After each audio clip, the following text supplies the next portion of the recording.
अब राजस्थान की खबरें देखें भी और खबरें पढ़ें भी।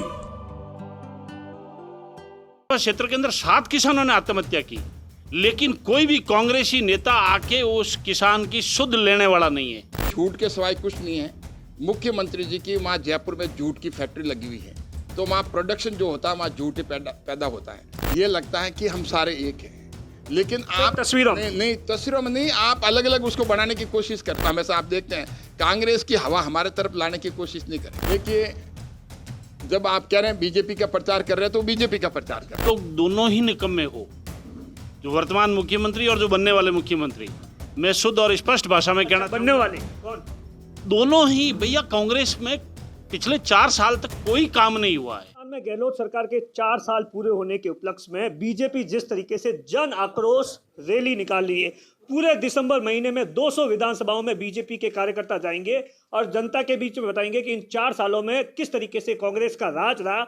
और मैं अपने कैमरामैन से कहूंगा कि ये तस्वीरें बताएं किस तरीके से बीजेपी 2023 विधानसभा चुनाव से पहले पूरी तरीके से एक्टिव हो गई है। ये आप देख रहे हैं जो तस्वीरें, एक बैठक की तस्वीरें है जहां पर जो सांसद है पीपी चौधरी और तमाम जो बीजेपी के नेता है वो पहुंचे हैं। कार्यकर्ताओं में जिस तरीके की प्लानिंग की जा रही है कि किस तरीके से दिसंबर के महीने में ये आक्रोश रैली निकाली जाएगी। उससे पहले मैं आपको बताऊंगा कि एक पोस्टर बताया, इसी पोस्टर को लेकर सबसे पहले विवाद हुआ था। दरअसल ऐसा बताया जाता है कि पोस्टर को लेकर इसलिए विवाद हुआ था क्योंकि प्रदेश स्तर के नेताओं का इस पोस्टर के अंदर फोटो नहीं था। और उस विवाद के बाद में आप देखिए गुलाब चंद कटारिया, वसुंधरा राजे, सतीश पूनिया का फोटो लगाया गया है। हमारे साथ में सांसद है, उनसे बातचीत करते हैं। सर, सबसे पहले तो सर ये बताइए, 4 साल पूरे हो गए, क्या लग रहा है कैसा राज रहा और 200 विधानसभाओं में किस तरीके की प्लानिंग है जनता के बीच में जाने की? देखिए, गहलोत सरकार के 4 साल का ये बिल्कुल पूरे राजस्थान को जो कुशासन दिया है, एक जंगल राज, एक भ्रष्टाचार का राज, उस भ्रष्टाचार के राज के विरोध में जन आक्रोश यात्रा निकाली जा रही है। ये 200 विधानसभा में होगी, 75,000 किलोमीटर कवर करेगी, लगभग 5 लाख कार्यकर्ता इससे जुड़ेंगे, 20,000 चौपाले, 20,000 नुक्कड़ सभाएं और उसके साथ में करीब 1 करोड़ आम जन से हमारा उनसे मुलाकात होगी। वो लोग आएंगे सभाओं में और 1 करोड़ का असर जो है वो पूरे प्रदेश के 8 करोड़ तक उसका मैसेज जाएगा, इस जंगल राज का, भ्रष्टाचार राज का और इस कुशासन का। मुख्यमंत्री जी रोज विज्ञापन दे रहे हैं, बड़े बड़े विज्ञापन आ रहे हैं, 1 लाख लोगों को नौकरी दे दी गई, इस तरीके की योजना है कि भूखों को 8 रुपए में खाना खिलाया जा रहा है। क्या लग रहा है? ये जो मुख्यमंत्री जी विज्ञापन दे रहे हैं, आपको आवाज उठानी चाहिए। ये सरकार का पैसा बर्बाद कर रहे हैं। सर, हम तो आवाज उठाई रहे हैं। नहीं, आपको विज्ञापन के लिए आवाज उठानी चाहिए कि ये सरकार का पैसा है। उस विज्ञापन में एक आप ये लिख के दीजिए कि सरकार का पैसा, इस विज्ञापन में कितना पैसा लगा, और ये उठाइए कि ये झूठ के सिवाय कुछ नहीं है। मुख्यमंत्री जी की वहाँ जयपुर में जूट की फैक्ट्री लगी हुई है, तो वहाँ प्रोडक्शन जो होता है वहाँ जूट पैदा होता है। तो जंगल राज में अगर आप 4 साल तक कुछ भी नहीं करेंगे, जंगल राज रहेगा, कुशासन रहेगा, भ्रष्टाचार रहेगा, तो वो मुख्यमंत्री झूठ बोलने के अलावा कुछ नहीं करेंगे और गलत विज्ञापन देंगे। और आप, मैंने जैसे बताया कि 70 लाख लोगों ने अप्लाई करने के बाद में उसमें कभी तो आपके पेपर लीक हो रहे हैं। रीट की जो आप देखें, अब जिस हिसाब से रीट की परीक्षा में किस हिसाब से धोखा हुआ हमारे मेधावी छात्रों के साथ में, एक विश्वास विद्यार्थियों का और जो आवेदक हैं परीक्षाओं इसमें नौकरियों के लिए, उनका विश्वास सरकार के प्रति खत्म हो चुका है।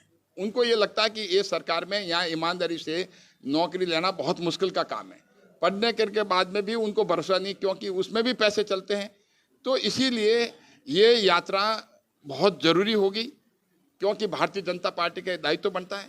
तो आप देखिए, इतनी व्यापक है, ये गेम चेंजर होगी राजस्थान के लिए, और इतना बड़ा होगा कि आने वाले टाइम में आप देखेंगे 2023 में, लास्ट टाइम में वो एक छोटी सी मिनी बस में वहाँ पर विधानसभा में आते थे।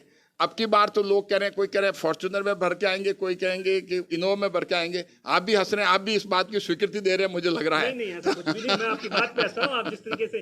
तो सर, मेरा एक सवाल है। अमित शाह जी आए थे जोधपुर के अंदर, बहुत बड़ी रैली की थी, और उसके बाद में दूसरे दिन आपके घर से एक बहुत बढ़िया तस्वीर आई थी बीजेपी के लिए, ये मैसेज देने के लिए कि एक तरफ सतीश पूनिया बैठे थे, दूसरी तरफ वसुंधरा राजे।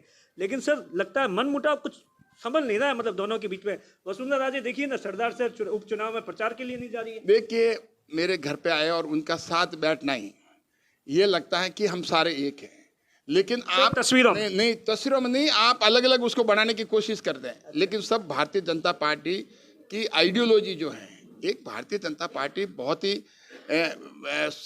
जिसको कहते हैं संस्कारवान पार्टी है, और हमारे पास में एक आइडियोलॉजी से चलने विचारधारा की पार्टी है। और जिस पार्टी का, कांग्रेस की पार्टी एक परिवार की पार्टी, वहाँ विचारधारा नहीं है। जिस पार्टी की विचारधारा है वहाँ व्यक्ति बड़ा नहीं होता है, वहाँ पार्टी बड़ी होती है, और पार्टी से भी बड़ा राष्ट्र बड़ा होता है। हमारे लिए राष्ट्र बड़ा है और कांग्रेस के लिए परिवार बड़ा है। तो हमारे लिए जो है विचार बड़ा है, ना कि कोई व्यक्ति बड़ा है। तो इसीलिए भारतीय जनता पार्टी में अनुशासन है, और ये आप गलत सोच रहे हैं और गलत इस बात को कहते हैं कि हमारे वो जो लड़ाई झगड़े कांग्रेस में हमेशा आप देखते हैं, कांग्रेस की हवा हमारे तरफ लाने की कोशिश नहीं करें। अच्छा सर, एक आखिरी सवाल। देवी सिंह जी भाटी आज 2 दिन से बीजेपी का प्रचार कर रहे हैं सरदार उपचयन में, बोले कि हम कार्यकर्ताओं को जगा रहे हैं, सो गए हैं। देखिए, अच्छा है अगर बीजेपी का वो प्रचार करते हैं तो अप्रिशिएट करना चाहिए आपको भी। कह रहे हैं कि आरएलपी के लिए वो इनडायरेक्टली प्रचार कर रहे हैं। देखिए, जब आप कह रहे हैं बीजेपी का प्रचार कर रहे हैं तो बीजेपी का प्रचार कर रहे हैं। अच्छा सर, आप ओशिया से पूर्व विधायक है, किस तरीके से पूर्व विधायक दिव्या मदेरना लगातार गहलोत सरकार पर सवाल भी खड़े करती है, तमाम तरीके के 4 साल के कार्यकाल को किस तरीके से देखते हैं अपने विधानसभा क्षेत्र में? देखिए, ओसिया हो या जिला जोधपुर हो या पूरे राजस्थान के अंदर, आप ये देख रहे हैं कि एक तरफ उनका कांग्रेस का आलाकमान अशोक गहलोत को हटाने में लगा हुआ है, एक तरफ ये दूसरा सचिन पायलट जो है मुख्यमंत्री बनने में लगे हुए हैं, अशोक गहलोत रहने में लगे हुए हैं, ये दूसरा सचिन पायलट बनने में लगे हुए। आप ये देख रहे हो कि पिछले 4 सालों के अंदर जो जनता के अंदर आक्रोश है, मैं ये कहूँगा कि राहुल गांधी जी की यात्रा आने से पहले ये आपके लगभग आदरणीय पी चौधरी साहब ने कहा है कि ये 1500 दिन हो गए, उनकी 10 दिन की गारंटी थी। आक्रोश है राजस्थान की जनता में, वो कर्जा माफ़ी के आपके वादे को लेके, आक्रोश है बेरोजगारी का भत्ते को लेके, आक्रोश है 4 साल तक सचिन पायलट और अशोक गहलोत की लड़ाई की वजह से कि हमें आपकी राजस्थान की जनता ने चुन के भेज दिया और 4 साल तक आप लोग दोनों ही निकम्मे हो, जो वर्तमान मुख्यमंत्री और जो बनने वाले मुख्यमंत्री। मैं शुद्ध और स्पष्ट भाषा में कहना, बनने वाले कौन? दोनों ही भैया। कांग्रेस में पिछले 4 साल तक कोई काम नहीं हुआ है। आप चाहे बिजली का देखो, चाहे युवाओं का देखो, आज दिन तक एक परीक्षा ये राजस्थान सरकार ठीक ढंग से नहीं करवा पाई है। अब ये भी जो परीक्षा हुई है आपकी वनपाल वाली, उनका पेपर लीक हुआ है, एक भी पेपर ठीक ढंग से नहीं करवा पाई। राजस्थान का पूरा युवा वर्ग आक्रोशित है, और वो इस जन आक्रोश रैली के अंदर पूरे राजस्थान विधानसभा के प्रत्येक 200 विधानसभा क्षेत्र में प्रत्येक विधानसभा में युवा हमारा जोरदार हमारा समर्थन करेगा और कांग्रेस का विरोध करेगा। और जो अशोक गहलोत साहब आज दिन तक झूठे आंकड़े देते आए कि हमने इतने लोगों को नौकरियां दे दी है, वो आंकड़ा आप सार्वजनिक करो ना। आज दिन तक आपने आंकड़ा सार्वजनिक किया। आज किसान मतलब इतना परेशान है कि उनको न तो घरेलू बिजली मिल रही है और न एग्रीकल्चर बिजली मिल रही है, ट्रांसफार्मर नहीं मिल रहे हैं, कृषि के कनेक्शन नहीं मिल रहे हैं। हमारे ओसिया विधानसभा क्षेत्र के अंदर 7 किसानों ने आत्महत्या की, लेकिन कोई भी कांग्रेसी नेता आके उस किसान की सुध लेने वाला नहीं है। और आपके बलात्कार के अंदर, आपके भ्रष्टाचार के अंदर, इनकी ब्यूरोक्रेसी के ऊपर किसी का कोई कंट्रोल नहीं है, कोई कंट्रोल नहीं है। देखिए, ये बीजेपी के नेता है जो कि सीधे तौर पर कांग्रेस के गहलोत सरकार पर हमला कर रहे हैं। वो अपनी गुटबाजी पर तमाम सवाल है वो टालते नजर आ रहे हैं। दिनेश बोरा, बाड़मेर, राजस्थान तक।